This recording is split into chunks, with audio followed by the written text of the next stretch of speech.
Welcome to A9 TV. ముందుగా headlines చూద్దాం. నేడు ఎన్టీఆర్ జయంతి, ఎన్టీఆర్ విశిష్ట నటుడు అంటూ మోదీ కితాబు. నివాళులర్పించిన చంద్రబాబు లోకేష్. హైదరాబాద్ లోని ఎన్టీఆర్ ఘాట్ వద్ద నివాళులర్పించిన junior NTR Kalyan Ram.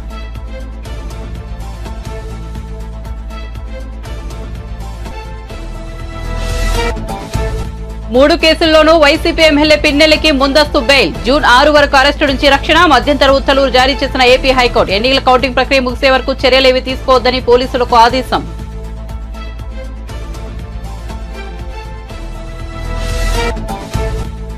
Phone tapping Telangana రాష్ట్ర గీతం స్వరకల్పనపై స్పందించిన రేవంత్ రెడ్డి. తమ ప్రభుత్వం ఫోన్ ట్యాపింగ్ జరపదన్న ముఖ్యమంత్రి. ఎవరు బాధ్యులో తేల్చే క్రమంలో ఫోన్ ట్యాపింగ్ వ్యవహారం బయటకు వచ్చిందని వెల్లడి.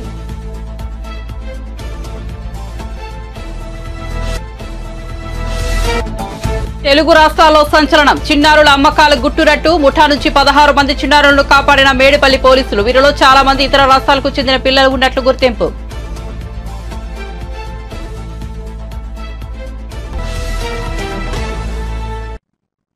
ఇక వార్త వివరాల్లోకి వెళ్తే మాచల నియోజకవర్గ అధికార వైసీపీ ఎమ్మెల్యే పిన్నెల్లి రామకృష్ణారెడ్డికి మరో 3 కేసుల్లోనూ ముందస్తు బెయిల్ లభించింది. ఈ నెల 13వ పోలింగ్ రోజున రెంటచింతల మండలం పాల్వాగేట పోలింగ్ కేంద్రంలో ఈవీఎంను ధ్వంసం చేసిన కేసులో ఇప్పటికే ఆయనకు హైకోర్టు ముందస్తు బెయిల్ మంజూరు చేయడం తెలిసిందే.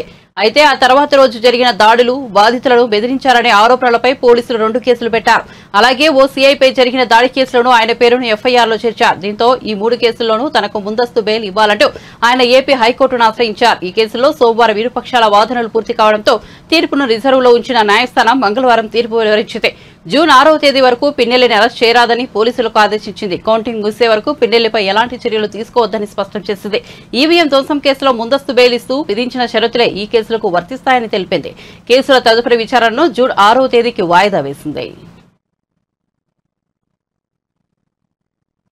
తమ ప్రభుత్వం ఫోన్ ట్యాపింగ్ జరపదని తెలంగాణ రాష్ట్ర ముఖ్యమంత్రి రేవంత్ రెడ్డి హామీ ఇచ్చారు. అన్నిటికీ సీబీఐ విచారణను అడిగే కేసీఆర్, కేటీఆర్, హరీష్ రావు వారి హయాంలో జరిగిన ఫోన్ ట్యాపింగ్ వ్యవహారంపై సీబీఐ విచారణను ఎందుకు కోరడం లేదని ప్రశ్నించారు. ఆయన మంగళవారం ఢిల్లీలో మీడియాతో మాట్లాడుతూ ఫోన్ ట్యాపింగ్ విచారణలో తన ప్రమేయం లేదని వెల్లడించారు. అధికారం మారిన తర్వాత జరిగిన బదిలీలో కొన్ని వస్తువులు మాయమయ్యాయన్నారు. అందుకు ఎవరు బాధ్యులో తేల్చే క్రమంలో ఫోన్ ట్యాపింగ్ అంశం బయటకు వచ్చిందన్నారు. జాతి వ్యతిరేకత శక్తుల ఫోన్లను ట్యాపింగ్ చేయవచ్చునని స్పష్టం చేశారు. తెలంగాణ రాష్ట్ర గీతానికి స్వరకల్పన బాధ్యతను అంత్యశ్రీకి అప్పగించినట్లు చెప్పారు. ఎవరితో సంగీతం సమకూర్చుకుంటారనేది ఆయన ఇష్టమన్నారు. రాష్ట్ర చిహ్నంలో రాచరిక పోకడలు ఉండకూడదని అభిప్రాయపడ్డారు. తెలుగు రాష్ట్రాల్లో పిల్లలను అక్రమంగా విక్రయిస్తున్న ముఠా గుట్టు రట్టు చేశారు రాచకొండ పోలీసులు. ఇతర రాష్ట్రాల నుంచి పిల్లలను తీసుకొచ్చి ఆంధ్రప్రదేశ్, తెలంగాణలో విక్రయిస్తున్న ముఠా అరెస్టు సంచలనంగా మారింది. 13 మంది చిన్నారులను కాపాడి 11 మంది నిందితుల్లో 3ని అరెస్ట్ చేసినట్లు రాచకొండ సిపి తరుణ్ జోషి వెల్లడించారు. ఢిల్లీ, పూణే నుంచి ఏడాదిలోపు ఉన్న పిల్లలను అక్రమంగా తీసుకొచ్చి 2 తెలుగు రాష్ట్రాల్లో నిందితులు అమ్మకాలు చేశారు. సంతానం లేని వారికి ఒక్కో చిన్నారిని 3.5 లక్షలకు అమ్మినట్లు సిపి తెలిపారు. They are girls, and again their age is right from 1 month up to 2.5 months. There is another 11 children that we received. So akkada nunchi supply chesi tarvata there are these 3 people, that is Shobha Rani, Hemlata and Sheikh Salim, and they are further assisted by other people, that is Saroja, Sharda and one Raju. Sharda and Raju, they are husband and wife, and these people are second level agents. So they are all interconnected actually. They are all having links with each other. All continuously communication lo untaru, and they are talking to each other. The requirement prakaram, avsaram prakaram valu, sometimes they are assisting, sometimes they are directly procuring. Then we have further other people by name Pathan, Mumtaz, Anuradha and Mamta. So kontamandi ma local valu unnaru. Some people are from Ghatkesar. For example, this Harihar Chetan and Padma, these are son and mother. This Harihar Chetan is actually working as a security guard in Genpact, and is a native of Ghatkesar, and mother also staying in the mother is a housewife, and idhar kalpi chestunnaru local lo in our area. They are the main people who are procuring, and they are in touch with other people from Vijayawada area, that is Saroja and Sharda, and Sharda's husband Raju. All other people are the helpers. They are getting some small commissions. They are sometimes going, sometimes they are transporting, they are going and getting the children. అది వేరే రాష్ట్రానికి పోయి ఎక్కడ నుంచి తీసుకుంటున్నారు, they are getting by trains or by other means. So that is how all these people ఇప్పుడు మాకు total 8 మందికి ఈరోజు అరెస్ట్ చేసి జ్యుడిషియల్ రిమాండ్కి పంపిస్తాము. We have booked the cases under section 370, 372 and 373 of IPC and section 81 and 87 of Juvenile Justice Code Act 2015, I'm sorry. So under these, there is severe punishment for this. This is almost like trafficking of the children. So these children will be given to the end parents. Makunni end parents kuda memo identify chesamu kontamandiki. We are in the process of further interrogating because the 8 pillaluki maku dorkindi. We have been able to secure them from some of the end parents. I mean the end couples who have taken them, and after counselling etc. They will obviously be added as the accused people. So in this way this gang has been burst, and our local police from Medipalli, the local inspector and all other team, the sub-inspectors, they have all done good job. Important thing is that one of your community or one of your fraternity, maku oka reporter nunchi information vachindi. We cannot disclose the name, but the entire information originally came from one of the reporter who has done a decoy operation. And while the child was being handed over, at that time the information was given to the police department. So we have they were all caught red-handed. దాని తర్వాత ఇది case book అయింది and ఇంటర్రోగేషన్ తర్వాత ఈ మొత్తం gang bust అయింది. So this is the information and all these children will be handed over to CWC, that is AP ప్రభుత్వ సలహాదారులు సజ్జల రామకృష్ణారెడ్డి ఎన్నికల సంఘంపై ఫైర్ అయ్యారు. ఈసీపై పలు అనుమానాలు వ్యక్తం చేస్తూ ఘాటు వ్యాఖ్యలు చేశారు. ఆంధ్రప్రదేశ్లో కూటమి ఏర్పడిన తర్వాత ఈసీ వ్యవహార శైలిలో మార్పు వచ్చిందని ఆరోపించారు. ఈసీకి చంద్రబాబు వైరస్ సోకిందని మండిపడ్డారు. ఈసీ కక్షపూరితంగా వ్యవహరిస్తోందని ఆరోపించారు. చంద్రబాబు అతని మనుషులు చెప్పిన విధంగా ఎన్నికల కమిషన్ పోలీసులు పనిచేస్తున్నారని అనుమానం వ్యక్తం చేశారు. పల్నాడు జిల్లా మాచర్ల నియోజకవర్గం పాల్వాయి గేట్ పోలింగ్ బూత్ లో ఈవీఎం ధ్వంసం చేసిన ఎమ్మెల్యే పిన్నెల్లి వీడియో ఈసీకి తెలియకుండా ఎలా బయటకు వచ్చిందని ప్రశ్నించారు. గత 10-15 రోజులుగా అసలు అక్కడ ఏం జరుగుతుంది మాచర్ల అంటే మాచర్ల సెంట్రిక్ గానే మొత్తం ఎల్లో మీడియా కానీ ఆ పార్టీ కానీ టీడీపీ కానీ నడుపుతున్నారు. ఒక ఎమ్మెల్యేని టార్గెట్గా పెట్టుకుని ఈ నేపథ్యంలో 2 చెప్పారు. ఒకటి, ఎన్నికల కమిషన్ అనేది ఏదైతే అంపైరింగ్ రోల్ చేయాలో ఇక్కడ ఒక నిష్పక్షపాతంగా అటు ఇటు సైడ్ తీసుకోకుండా చేస్తాదనే మా ఆశ, చేయాలనే మా కోరిక. అందుకోసం ఎప్పుడైతే ఎన్నికల కోడ్ వచ్చినప్పటి దగ్గర నుంచి కూడా మీరు గమనిస్తే మా పార్టీ కానీ అధికారంలో ఉన్నప్పటికీ ముఖ్యమంత్రి గారితో సహా డిస్టెన్స్ అయ్యాం అక్కడికక్కడ. అలాగే ఏ నిర్ణయం తీసుకున్నా కూడా ఇద్దరికి సమానంగా ఉండే రకంగా ఏది తీసుకుంటున్నా కరెక్ట్ అనుకుంటున్నాం. కానీ దురదృష్టవశాత్తు ఈ ఎన్డీఏ అని కూటమి ఫామ్ అయినప్పటి నుంచి ఆ తర్వాత పైన ఎక్కడైతే సెంటర్లో బీజేపీ ఉన్నదో అంత పొత్తు పెట్టుకున్నప్పుడు నుంచి ఎన్నికల కమిషన్కు బాబు దోమపోట్లాగా బాబు కాటో లేక బాబు వైరస్ ఏదో సోకినట్టుంది, ఇన్ఫెక్షన్ వచ్చిందేమో అని అనిపిస్తుంది. అది ఎంతవరకు పోయిందంటే ముందు అనుమానంగా ఉండేది ఇప్పుడు నిజమని కూడా అనిపించే రకంగా ఎన్నికల కమిషన్ వ్యవహరిస్తున్న తీరు. ఇప్పుడు ఆల్ ప్రాక్టికల్ పర్పసెస్ ప్రభుత్వాన్ని ఎవరు నడుపుతున్నారంటే ఎన్నికల కమిషన్ నడుపుతోంది, ఆంధ్రప్రదేశ్ ప్రభుత్వాన్ని కాదు ఎక్కడైనా సరే. అది ఎంత జోక్యం చేసుకుంటోంది ఇప్పుడంటే ఇప్పుడు మీరన్న ఈ కేసుకు సంబంధించి మాచర్ల కేసులో కూడా అది కనిపిస్తుంది. అక్కడ ఆ రోజు ఈవీఎం జరిగిన సంఘటన ఏదైతే ఉందో దాని మీద మీరు పోవడానికి అసలు వీడియో ఎక్కడి నుంచి వచ్చింది దాని లేదు. అలాంటి వీడియోలు మిగిలినవి ఎందుకు రిలీజ్ చేయాలంటే వాటిని రిలీజ్ చేయదు ఎలక్షన్ కమిషన్. నువ్వు నిష్పక్షపాతంగా వ్యవహరిస్తున్నావంటే ఎక్కడెక్కడ ఈవీఎంలు డ్యామేజ్ అయినా ఉన్నాయో అవన్నీ బయట పెట్టాలి. బయట పెడుతూ దానికి ముందు తర్వాత జరిగినవి ప్రెమిసెస్లో ఏం జరిగిందో కూడా బయటకు రావాలి. అది ఎందుకు చేయట్లా? ప్లస్ ఆ వీడియో బయటకు వచ్చింది ఎట్లొచ్చింది? వీడియో బయటకు వచ్చిందంటే మాకు తెలియదు సంబంధం లేదనడం కాకుండా ఇమ్మీడియట్ సీరియస్ కేసు పెట్టాలనా లేదా? కేవలం ఎన్నికల కమిషన్ ఆధ్వర్యంలో ఉంది కాబట్టి మిమ్మల్ని అడుగుతాం. ప్రభుత్వం ఆధ్వర్యంలో ఉంటే మమ్మల్ని ఎట్లయితే అడిగేవాళ్ళు, ఇప్పుడు ఎన్నికల కమిషన్ ఆధ్వర్యంలో అన్ని వ్యవహారాలు నడుస్తున్నాయి కాబట్టి ఎన్నికల కమిషన్ అడుగుతాం. అడిగాం, సమాధానం లేదు. అదే మాచర్ల కాన్స్టిట్యున్సీలో ఇంకా 5-6 చోట్ల ఈవీఎంలు డ్యామేజ్ అయ్యాయి అన్నారు. మరి అవన్నీ ఎందుకు బయటకు ఫీడ్ రిలీజ్ చేయట్లా?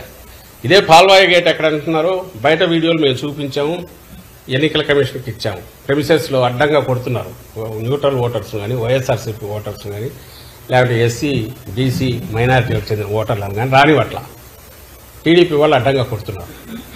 ఈ కొడుతున్న వాటన్నిటి గురించి దాని గురించి ఏం తీసుకున్నారు? అన్నిటికంటే ముఖ్యంగా ఎవరు రీపోలింగ్ అడుగుతారు? బాధితుడు అడుగుతాడు. ఎందుకు టీడీపీ అడగట్లా? ఎందుకంటే వాళ్ళు కంఫర్టబుల్గా ఉంది కాబట్టి, గుద్దుకున్నారు కాబట్టి, అడ్డంగా వేసుకున్నారు కాబట్టి, రిగ్ చేసుకున్నారు కాబట్టి వాళ్ళు అడగట్లా. అఫెక్ట్ అయినారు కాబట్టి మా వాళ్ళు అడుగుతున్నారు.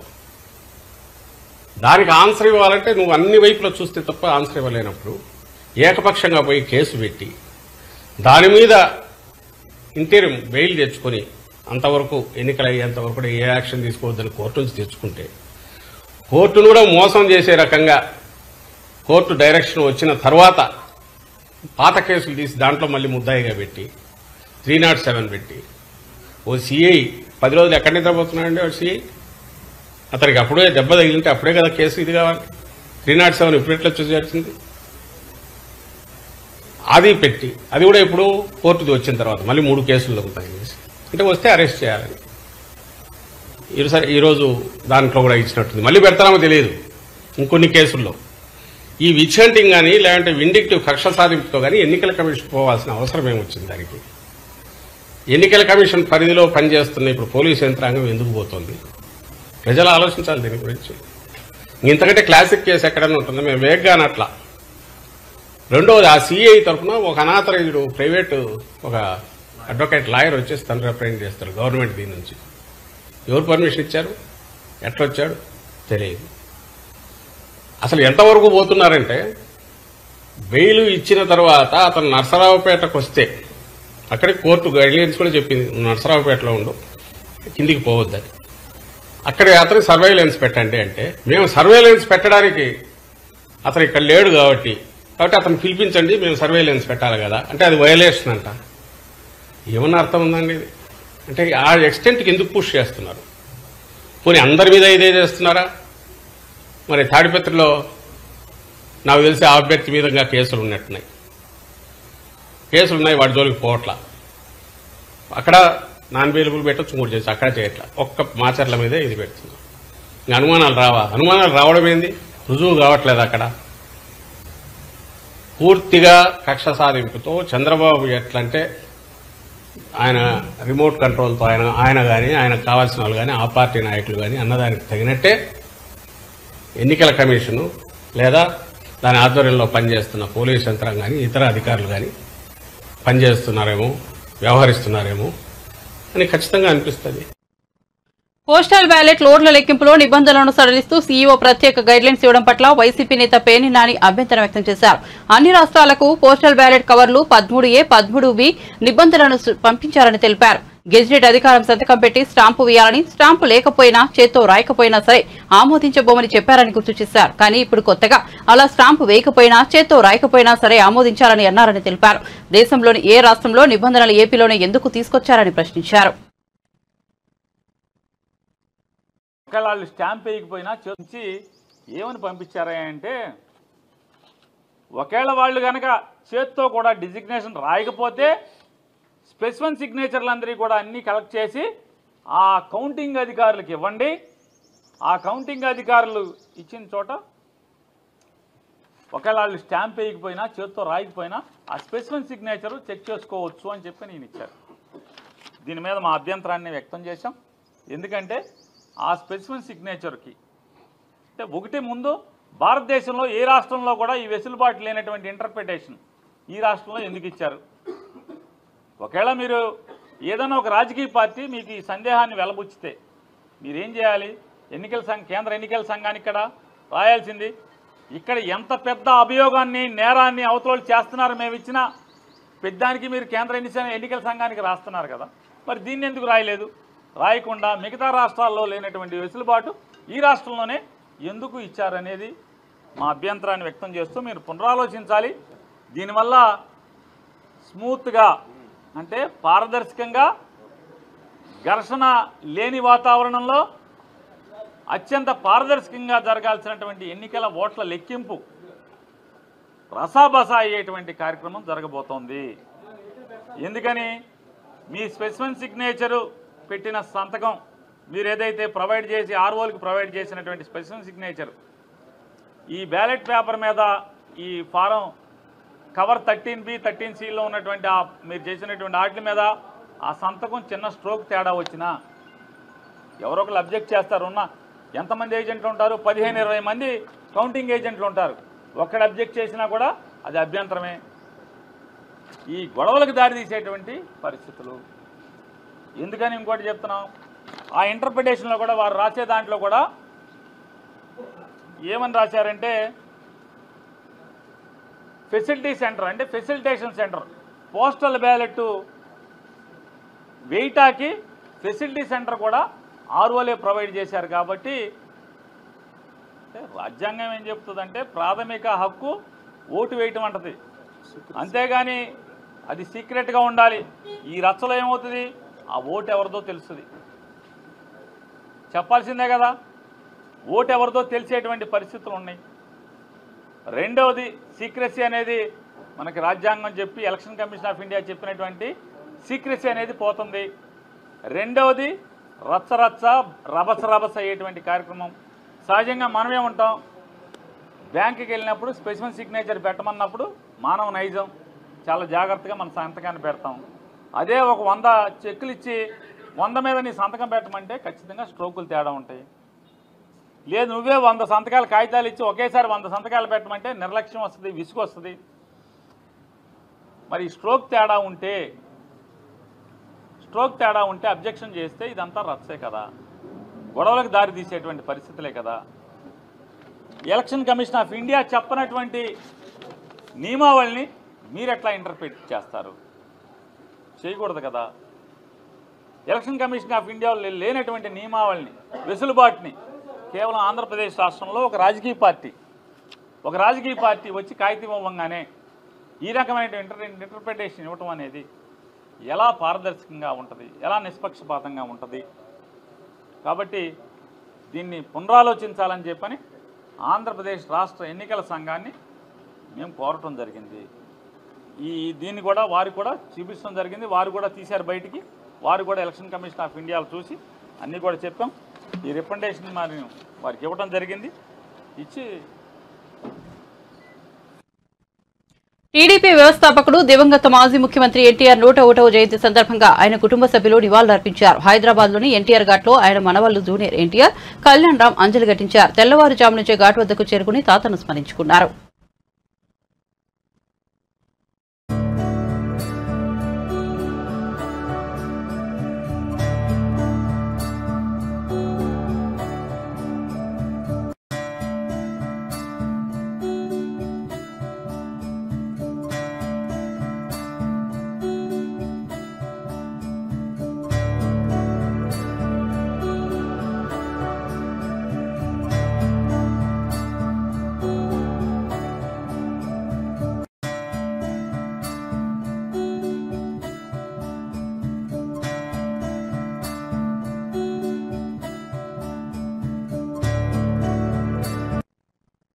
ఎన్టీఆర్ 101వ జయంతి సందర్భంగా హైదరాబాద్లోని ఎన్టీఆర్ ఘాట్లో నటుడు నందమూరి బాలకృష్ణ నివాళులర్పించారు.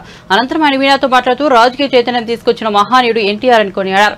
తెలుగువారి ఆరాధ్య దైవం ఎన్టీఆర్ అని, ఆయన స్ఫూర్తిని ఎంతో మంది అందిపుచ్చుకున్నారని తెలిపారు. రైతు కుటుంబంలో పుట్టిన ఎన్టీఆర్ మొదట చదువుకే ప్రాధాన్యత ఇచ్చారని, ఆ తర్వాత చిత్రరంగంలోకి వచ్చారన్నారు. ఆయన కంటే నవరసాలకు అలంకారమని అన్నారు. నటనకు విశ్వవిద్యాలయం కొనియాడారు.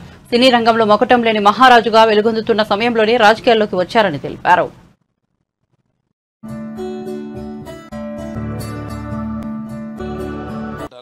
నటనాలయం, అందులో ఆయన ఒక నటరాజు నటసింహుడు. టీ అంటే తారామండలంలో తారక ధ్రువ తారకుడు. ఆర్ అంటే రాజర్షి రారాజు రాజకీయ దురంధర యుగంధరుడు, రమణీయ రమ్య కమనీయ సౌమ్య గుణధాముడని. అలాగే ఆయన మొత్తం మొదటి నుంచి కూడా చూస్తే ఈ జీవిత ప్రస్థానం ఒక మామూలు రైతు కుటుంబంలో పుట్టి, అలాగే ముందు అవకాశం వచ్చాను కూడా కాదు అని ముందు చదువుకే ప్రాధాన్యత ఇచ్చి ఆయన చదువు పూర్తి చేసుకున్నాక మరి చలనచిత్ర ప్రవేశంలోకి అడుగు పెట్టడం జరిగింది. చలనచిత్ర రంగంలో ఆయన ప్రస్థానం గురించి వేరే చెప్పనవసరం లేదు. ఎన్టీఆర్ అంటే ఒక నటనకు నిర్వచనం, ఎన్టీఆర్ అంటే ఒక నవరసాలకు ఒక అలంకారం, ఎన్టీఆర్ అంటే నటనకు ఒక విశ్వవిద్యాలయం. చలనచిత్ర పరిశ్రమలో మకుటం లేని మహారాజుగా ఉన్నప్పుడే ఆయన చలనచిత్ర పరిశ్రమ నుంచి నిష్క్రమించి రంగ ప్రస్థానం చేయడం జరిగింది. ఎన్టీఆర్ అంటే ఆ తర్వాత నవశకానికి ఒక ఆరంభ మంత్రం. ఎన్టీఆర్ అంటే ఒక నవజాతికి మార్గదర్శకం. అలాగే ఎన్టీఆర్ అంటే నానా జాతులకు దైవ సమానం. పార్టీ పెట్టి 9 నెలలకి అధికారాన్ని చేయించుకుని మరి తర్వాత ఆయన ప్రవేశపెట్టిన ఎన్నో పథకాలు ఎన్నో సాహసోపేతమైనవి, ప్రజలకు ఉపయోగపడేవి, అలాగే ఎంతో సానుకూలమైనవి. వాటిని ప్రవేశపెట్టి అమలుపరుస్తూ ముందుకు వెళ్ళడమే తప్పితే ఇప్పుడు ఉన్న పార్టీలకు మన రాష్ట్రంలోనే కాదు దేశంలో కూడా చూసినా మనం ఒక విప్లవాత్మకమైన సంస్కరణలు అయితేనేమి, సంక్షేమ అభివృద్ధి కార్యక్రమాలు అయితేనేమి తీసుకొచ్చిన అభినవ్ అంబేద్కర్, నందమూరి తారక రామారావు గారు, ఎవరైనా ఆయన పేరు చెప్పుకొని ఆయన చేపట్టిన పథకాలని చెప్పుకునే ఇప్పుడు ఏ పార్టీ అయినా ముందుకు సాగాల్సిందే తప్ప వాడికి వేరే గతి లేదు. అది ఎన్టీఆర్ గారి అంటే పేదల ఆకలి తెచ్చిన అన్న ఆయనే. అలాగే భవితకు భవిష్యత్తు ఇచ్చిన అమ్మ ఆయనే. అలాగే ఆయనకి ఎప్పుడు అండగా ఉన్న ఆడపడుచులకు ఆర్థిక స్వాతంత్రం ఇచ్చిన అన్న కూడా నందమూరి తారక రామారావు. టీడీపీ వ్యవస్థాపకుడు ఎన్టీఆర్ 101వ జయంతి సందర్భంగా ఆయన కుటుంబ సభ్యులు నివాళులర్పించారు. హైదరాబాద్ లోని ఎన్టీఆర్ ఘాట్ వద్ద ఆయన కుమార్తె బీజేపీ ఏపీ అధ్యక్షురాలు పురంధేశ్వరి భర్త దగ్గుపాటి వెంకటేశ్వరరావుతో కలిసి అంచెలు ఘటించారు. ఎన్టీఆర్ ఆశీస్సులు తెలుగు ప్రజలందరికీ ఉండేలా ప్రార్థిస్తున్నట్లు తెలిపారు. మనందరికీ తెలుసు, ఏ రంగంలో కాలు పెట్టినా కూడా ప్రపంచనాన్ని సృష్టించినటువంటి నందమూరి తారక రామారావు గారు ఒక పేరు, ఒక వ్యక్తి కాదు. వారు ఒక సంచలనం అని చెప్పి మనందరికీ తెలుసు. ఏ రంగంలో కాలు పెట్టినా కూడా ప్రపంచనాన్ని సృష్టించినటువంటి మహనీయులు వారు. చలనచిత్ర రంగంలో 320 సినిమాలకు పైగా వారు నటించి రాజు నుండి నిరుపేద వరకు, దేవుడు నుండి రాక్షసుడి వరకు, నాయకుడి నుండి ప్రతి నాయకుడి వరకు ప్రతి పాత్రలో జీవించి ఈరోజు తెలుగు ప్రేక్షకుల హృదయాల్లో చెరగని ముద్ర వేసినటువంటి వారు రాజకీయంలోకి వచ్చిన తర్వాత, ప్రజా ప్రస్థానంలోకి అడుగుపెట్టిన తర్వాత రాజకీయాలు కేవలం అధికారాన్ని ప్రాప్తించడానికి మాత్రమే కాదు, ఆ అధికారాన్ని సేవా మాధ్యమంగా ఏ విధంగా వినియోగించుకోవచ్చో అనేక సంక్షేమ పథకాలని ప్రవేశపెట్టి ప్రజలకి నిజంగా రాజకీయాలకి ఒక సరికొత్త నిర్వచనాన్ని పలికినటువంటి మహనీయులు వారు. ఈనాడు వారు చిరస్మరణీయులుగా ప్రతి ఒక్కరి తెలుగు హృదయాల్లో ఉన్నారు అని అంటే తెలుగు వారికి ఒక ప్రత్యేక భాష, ఒక ప్రత్యేక చరిత్ర ఉన్నది, వారికి ఒక ప్రత్యేకమైనటువంటి ఉనికి ఉన్నది అని చెప్పి ప్రపంచానికి చాటినటువంటి నేపథ్యంలో ఈరోజు తెలుగు వారందరి హృదయాల్లో కూడా చిరస్మరణీయులుగా వారు నిలిచి ఉన్నారు. వారికి నా నివాళులు అర్పిస్తూ వారి చల్లని చూపు కేవలం వారి కుటుంబం మీద మాత్రమే కాకుండా తెలుగు వారందరి మీద కూడా ఉండాలి అని చెప్పి ప్రార్థిస్తున్నాను.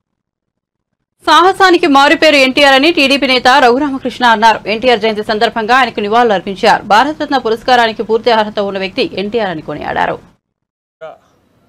ఆయనకి నివాళి ఇక్కడ అర్పించడానికి వచ్చా. నా చిన్నతనం నుంచే అంటే నాకు ఊహ తెలిసిన దగ్గర నుంచి నేను ఎన్టీ రామారావు గారి అభిమాని.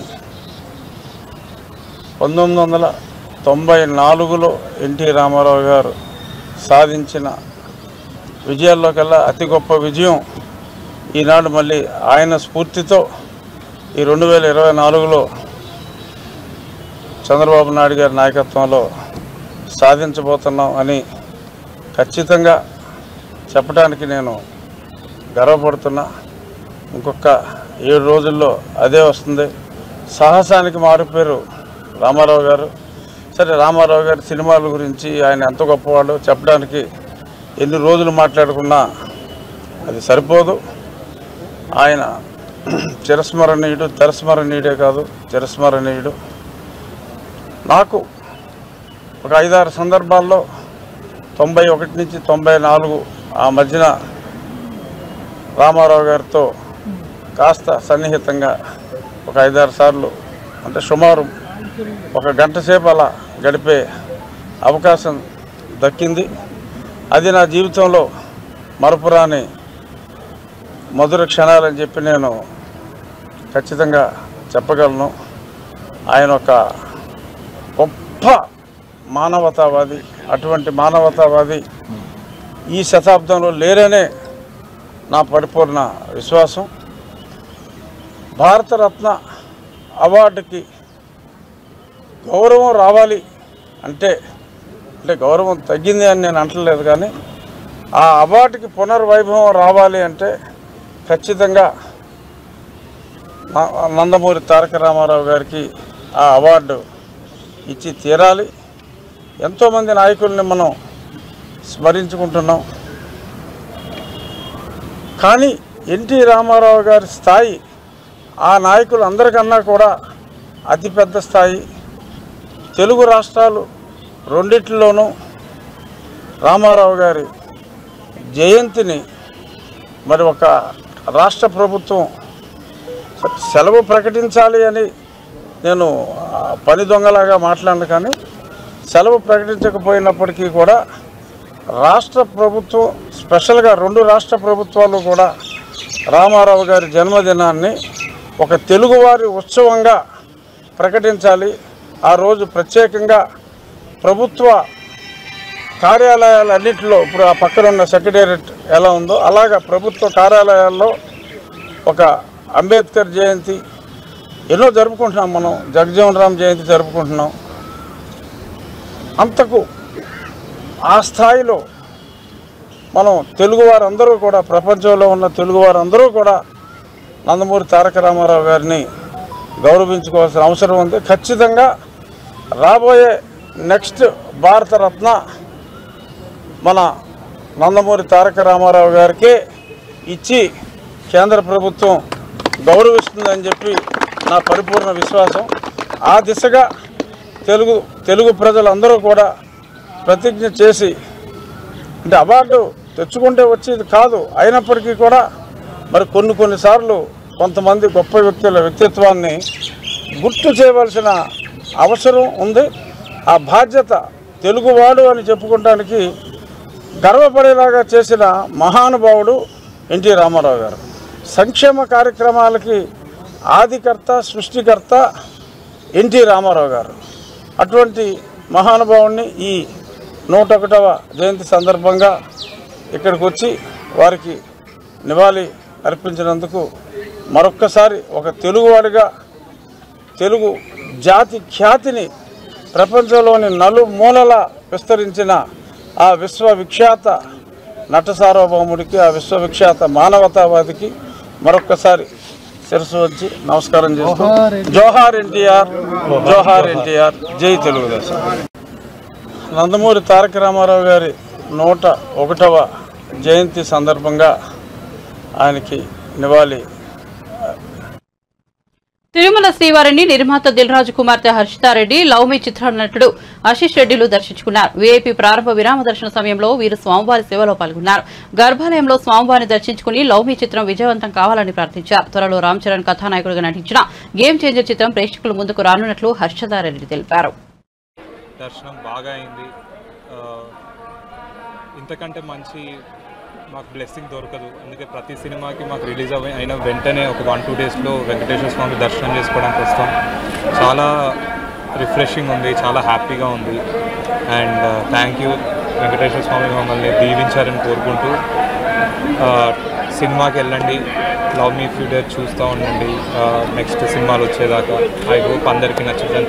థ్యాంక్ యూ మీడియా వాళ్ళందరికీ. ఒక పాజిటివ్ మెసేజ్.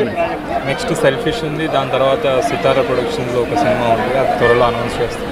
లవ్ మీ మూవీ మొన్న రిలీజ్ అయింది, చాలా బాగా రెస్పాన్స్ వస్తుంది. వెరీ డిఫరెంట్ కంటెంట్ మూవీ అనేసి. మేమందరం వెంకటేశ్వర స్వామి భక్తులం, మా ఫ్యామిలీ అంతా. సో ఏ మూవీ రిలీజ్ తర్వాత అయినా స్వామివారి దగ్గరకు వచ్చి. బులెటిన్ ముగించే ముందు హెడ్లైన్స్ మరోసారి చూద్దాం. నేడు ఎన్టీఆర్ జయంతి, ఎన్టీఆర్ విశిష్ట నటుడు అంటూ మోదీ కితాబు. నివాళులర్పించిన చంద్రబాబు, లోకేష్. హైదరాబాద్లోని ఎన్టీఆర్ ఘాట్ వద్ద నివాళులర్పించిన junior NTR, Kalyan Ram.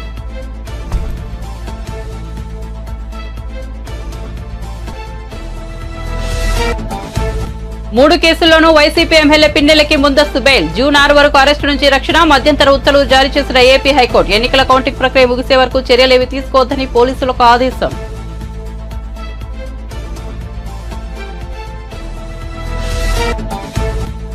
Phone tapping. Telangana రాష్ట్ర గీత స్వరకల్పనపై స్పందించిన రేవంత్ రెడ్డి. తమ ప్రభుత్వం ఫోన్ ట్యాపింగ్ జరపదన్న ముఖ్యమంత్రి. ఎవరు బాధ్యులో తేల్చే క్రమంలో ఫోన్ ట్యాపింగ్ వ్యవహారం బయటకు వచ్చిందని వెల్లడి.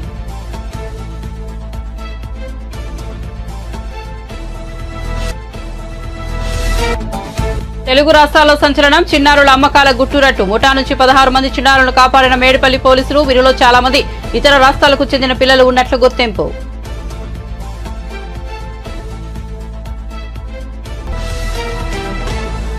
మరిన్ని అప్డేట్స్ కోసం చూస్తూనే ఉండండి A9 TV